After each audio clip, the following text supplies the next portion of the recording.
On s'est accommodé de ça à 2 heures de vol de chez nous, dans la zone euro, de ces politiques extrêmement dures qu'on faisait subir à la population. On s'en est accommodé. Nos élites ont trouvé ça super. Et il y en a qui se félicitent aujourd'hui de la sortie de la Grèce et des bons scores, comme on le voit le Premier ministre grec, alors qu'on les a mis vraiment à genoux. Le bilan, moi je pense que ce sera quand même... On n'a jamais vu une économie reculer aussi fortement en temps de paix. C'est ça la réalité. Bonjour tout le monde et bienvenue pour cette nouvelle saison de l'Instant Porcher. Je suis ravie de vous retrouver et c'est parti, chaque semaine on va avoir des choses à dire, décrypter et comprendre avec tous ces discours qui gravitent autour de nous où parfois on peut s'y perdre, notre meilleure arme démocratique, savoir. Au programme aujourd'hui, la Grèce sort enfin du viseur de l'Union européenne et cette crise nous apprend beaucoup de choses sur nos institutions, puis la grève générale historique au Royaume-Uni qui nous permet aussi de prédire pas mal de choses sur nous.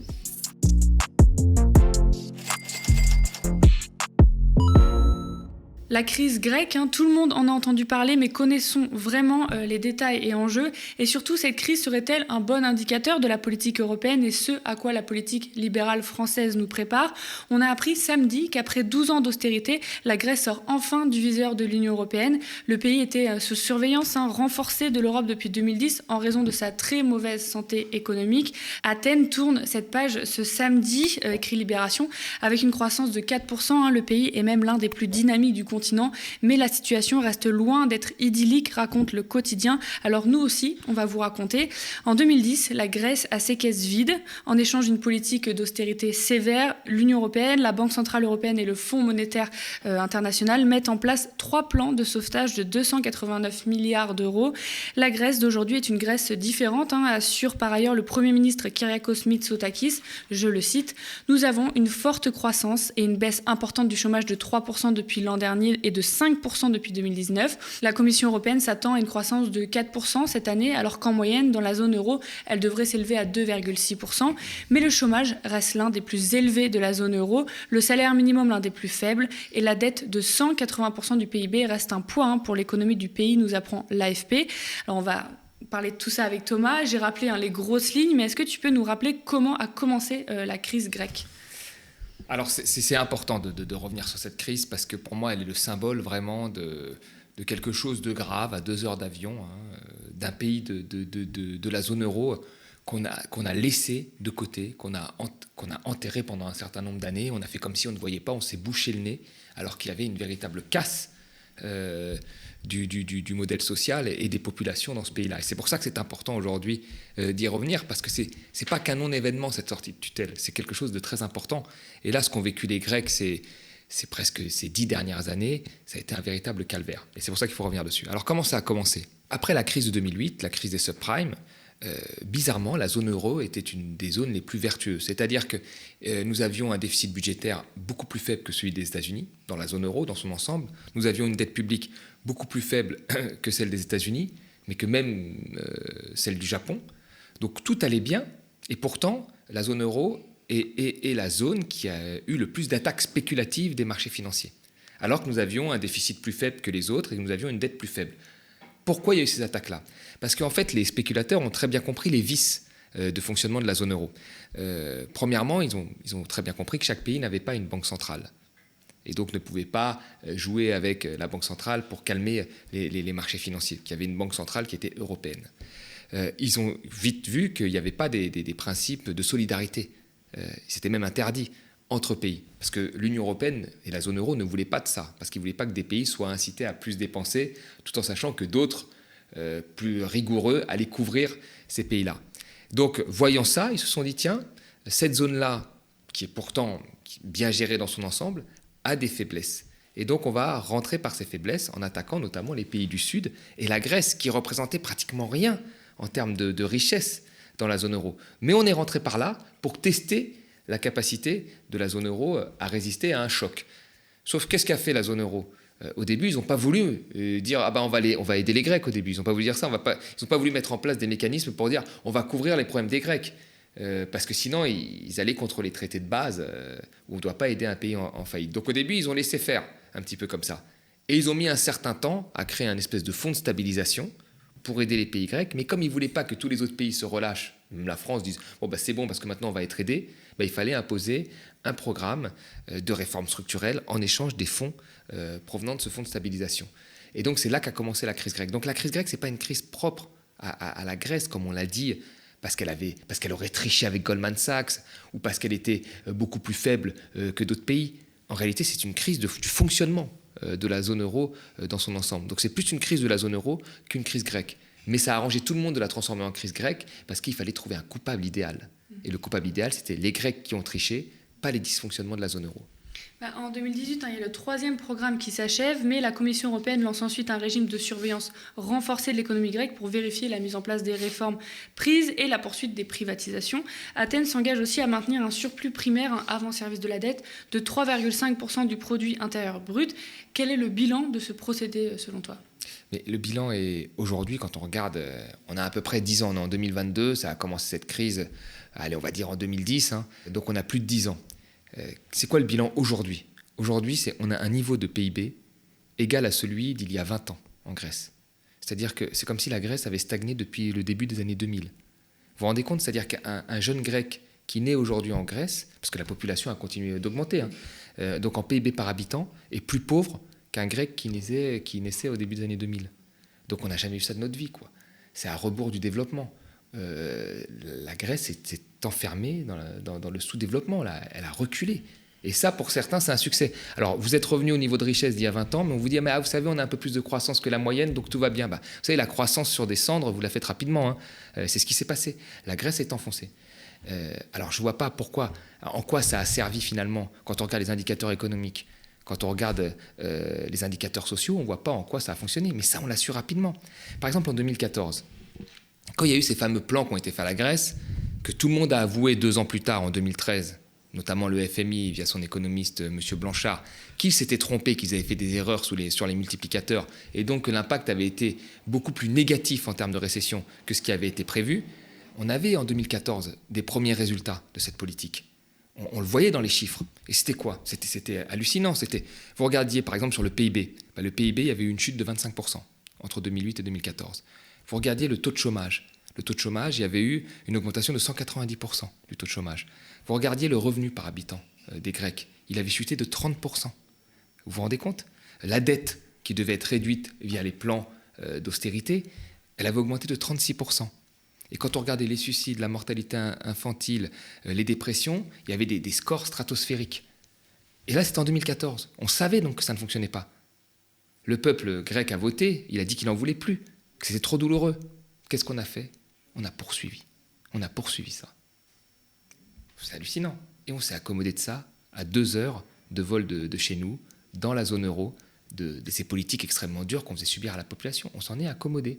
Nos élites ont trouvé ça super. Et il y en a qui se félicitent aujourd'hui de la sortie de la Grèce et des bons scores, comme on le voit le Premier ministre grec, alors qu'on les a mis vraiment à genoux. Donc c'est quand même... voilà, le bilan, moi je pense que ce sera quand même... On n'a jamais vu une économie reculer aussi fortement en temps de paix. C'est ça la réalité.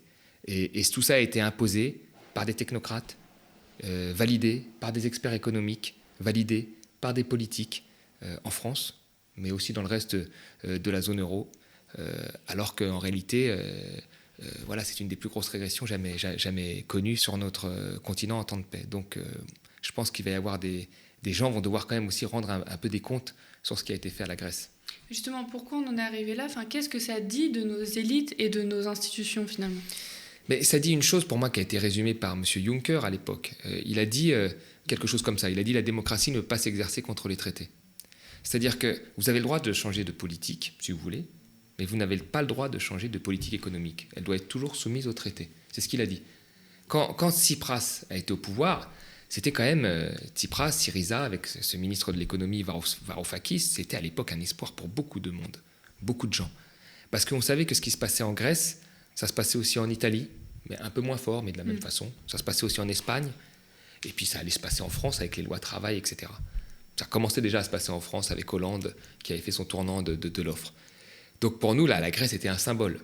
Et puis pour toute personne qui se dit humaniste, qui voyait les chiffres, il se disait que c'est pas possible de supporter ça, on ne peut pas supporter ça. Donc il fallait critiquer la Commission européenne. Encore une fois, si on est concerné par ce qui se passe à 2 heures de vol, quelque part on est clairement européen en réalité. Vous voyez, parce que finalement, c'est à 2 heures de vol chez les Grecs, on pourrait se dire, si on critique la Commission européenne à cette époque-là, je pense qu'on était beaucoup plus européen au sens de citoyens européens, que ceux qui se sont accordés à mettre la tête des Grecs sous l'eau tout en disant oui, vive la Commission européenne, vive l'Europe. Mais à l'époque, il y a plein de gens qui ont eu du mal à se positionner, y compris des gens de la gauche, de la social-démocratie, entre guillemets, qui, eux, étaient tellement omnubilés à être pro-européens, ce qui voulait dire béni oui-oui de la Commission, qu'ils ont accepté et qui n'ont pas voulu soutenir fermement Tsipras, alors que les conséquences étaient sous nos yeux.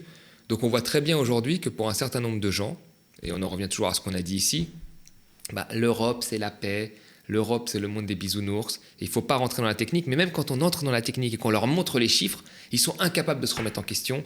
Ils nous disent toujours, oui, on va commencer par faire ça, et puis après on fera un peu de social. Là, il y a eu 10 ans, il n'y a pas eu de social, il y a eu un recul de 20 ans de la richesse, et le résultat c'est ça. Et des gens ont validé ça.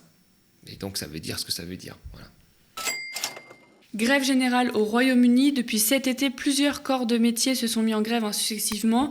Cheminots britanniques, dockers de Felixstowe, avocats, éboueurs d'Édimbourg et encore d'autres métiers que l'on voit dans les rues, les services postaux, les employés de l'opérateur télécom BT ou encore les manutentionnaires d'Amazon ont aussi débrayé ou alors prévoient de le faire bientôt, comme nous raconte France 24.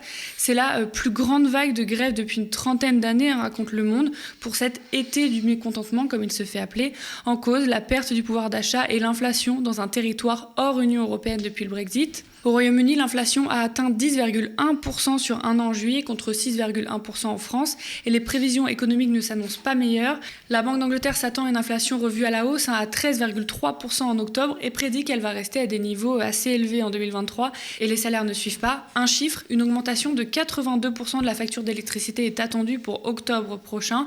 On va revenir avec toi sur le Brexit, Thomas. Pourquoi le Brexit, ça a été un moment de sidération pour nos élites intellectuelles ?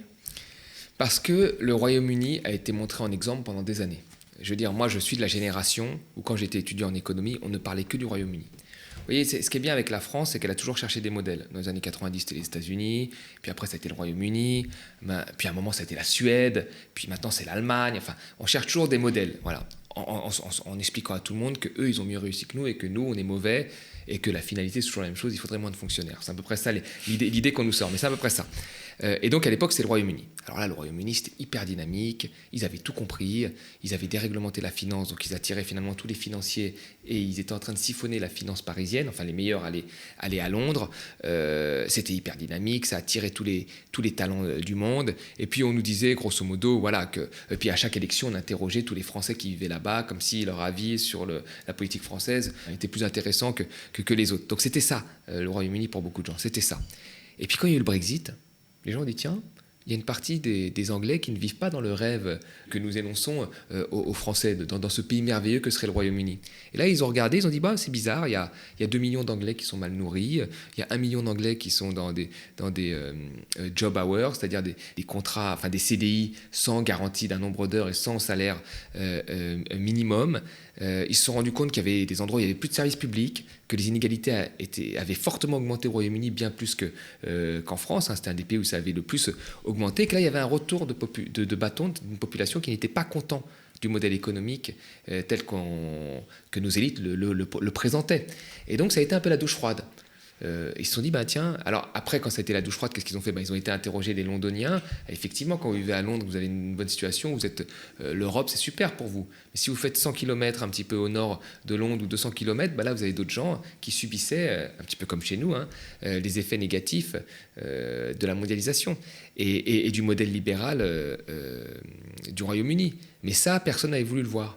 Et donc, ça a été la douche froide, en fait, parce que les gens étaient persuadés que le Royaume-Uni, tout le monde était heureux et tout le monde gagnait bien sa vie. Ce qui n'était pas le cas. Le vote Brexit, tu l'as dit, c'était un peu un vote contre la mondialisation, c'est aussi un vote contre l'immigration, il faut le dire. La situation des Anglais, elle ne s'est pas améliorée depuis. Est-ce que c'était prévisible ? Mais oui, c'était prévisible. Moi, ce qui m'a fait rire, c'est qu'il y a beaucoup de gens qui nous ont dit, oui, voilà, le Royaume-Uni va être libre, la situation va s'améliorer parce qu'ils sont sortis de l'Union européenne. Moi, je ne croyais pas à ça. Je ne croyais pas que ça allait être le désastre, parce que les pro-européens disaient, ça va être un désastre. Je n'y croyais pas non plus. Et quand les gens ont dit « ça va être le bonheur », je n'y croyais pas non plus. Je t'explique pourquoi. Parce que le Royaume-Uni était dans l'Union européenne, mais alors vraiment du bout du doigt. C'est-à-dire qu'il avait refusé l'euro, donc il avait toujours sa banque centrale, ce qui lui a permis de jouer avec sa monnaie quand les autres ne pouvaient pas le faire. Ça, c'est la première des choses.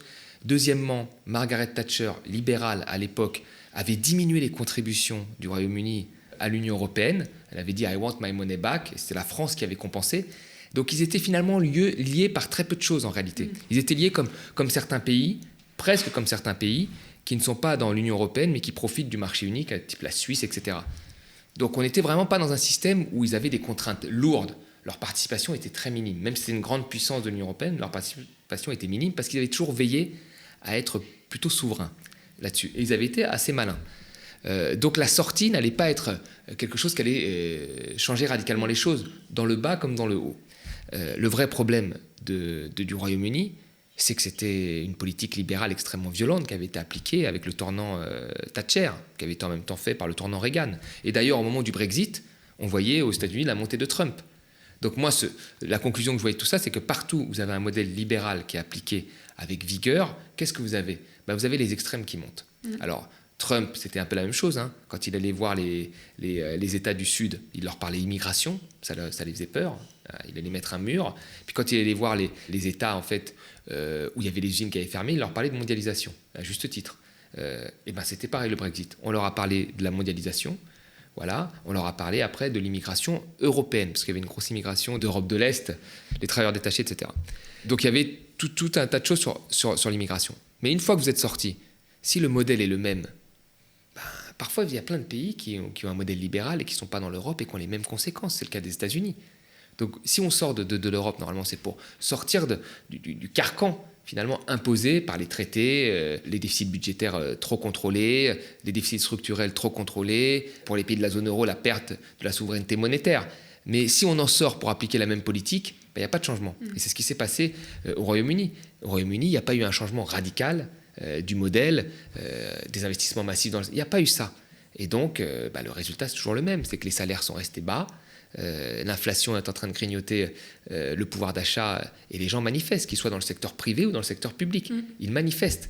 Ce que ça veut dire, grosso modo, c'est que les populistes qui nous disent toujours, comme par un coup de baguette magique, on sortirait de l'Europe, ça irait mieux. Alors, bien sûr qu'on retrouverait des marges de manœuvre énormes parce qu'on deviendrait... Alors, on ne sait pas l'impact que ça aura parce qu'une désintégration monétaire, on n'a jamais vu. Mais effectivement, sur le papier, la zone euro nous oblige à un certain nombre de choses qui sont très négatives pour notre économie.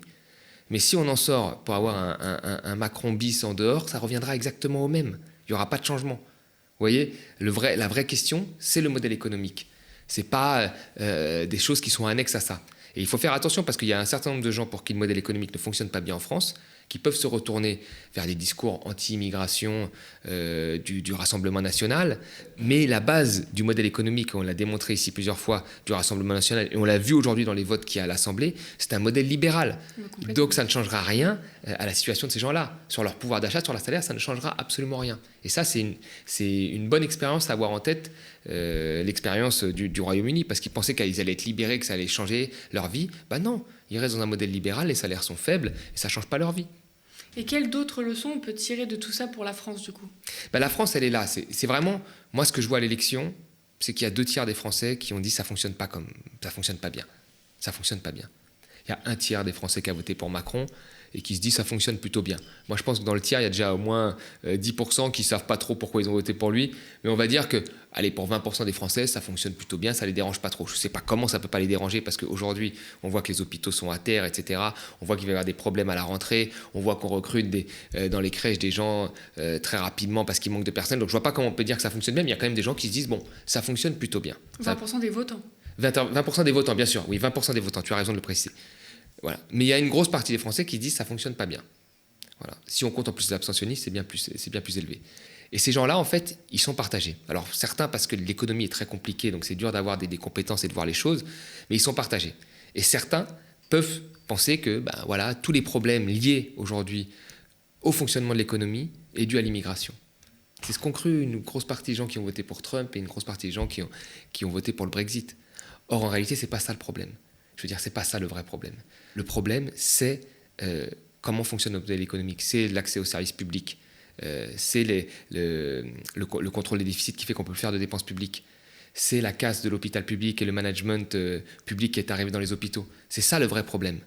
Donc c'est très simple de trouver un bouc émissaire et de dire le problème c'est lui, c'est l'immigré, et de ne pas régler le reste. C'est la solution la plus simple. Mais c'est faux. Le vrai problème, il est là. Et là, c'est plus compliqué à expliquer. Quand vous expliquez à quelqu'un, mais c'est vrai, quand vous expliquez à quelqu'un ce qu'il y a dans la dépense publique, quand vous expliquez à quelqu'un que ne serait-ce que la dépense publique, quand elle augmente moins vite que l'inflation, qu'elle augmente moins vite que sa tendance globale, et ben ça engendre des économies, mais il y a déjà des gens qui ont du mal à comprendre parce qu'ils disent « Ah oui, mais ça augmente quand même ». Non, mais c'est pas ça le problème. Quand tu expliques que la dépense publique, ce n'est pas une part que l'on capte du PIB, en fait, c'est juste une valeur que l'on compare au PIB. Et que quand on dit qu'il y a 60% de dépenses publiques en France, ça ne veut pas dire qu'il reste 40% pour le privé.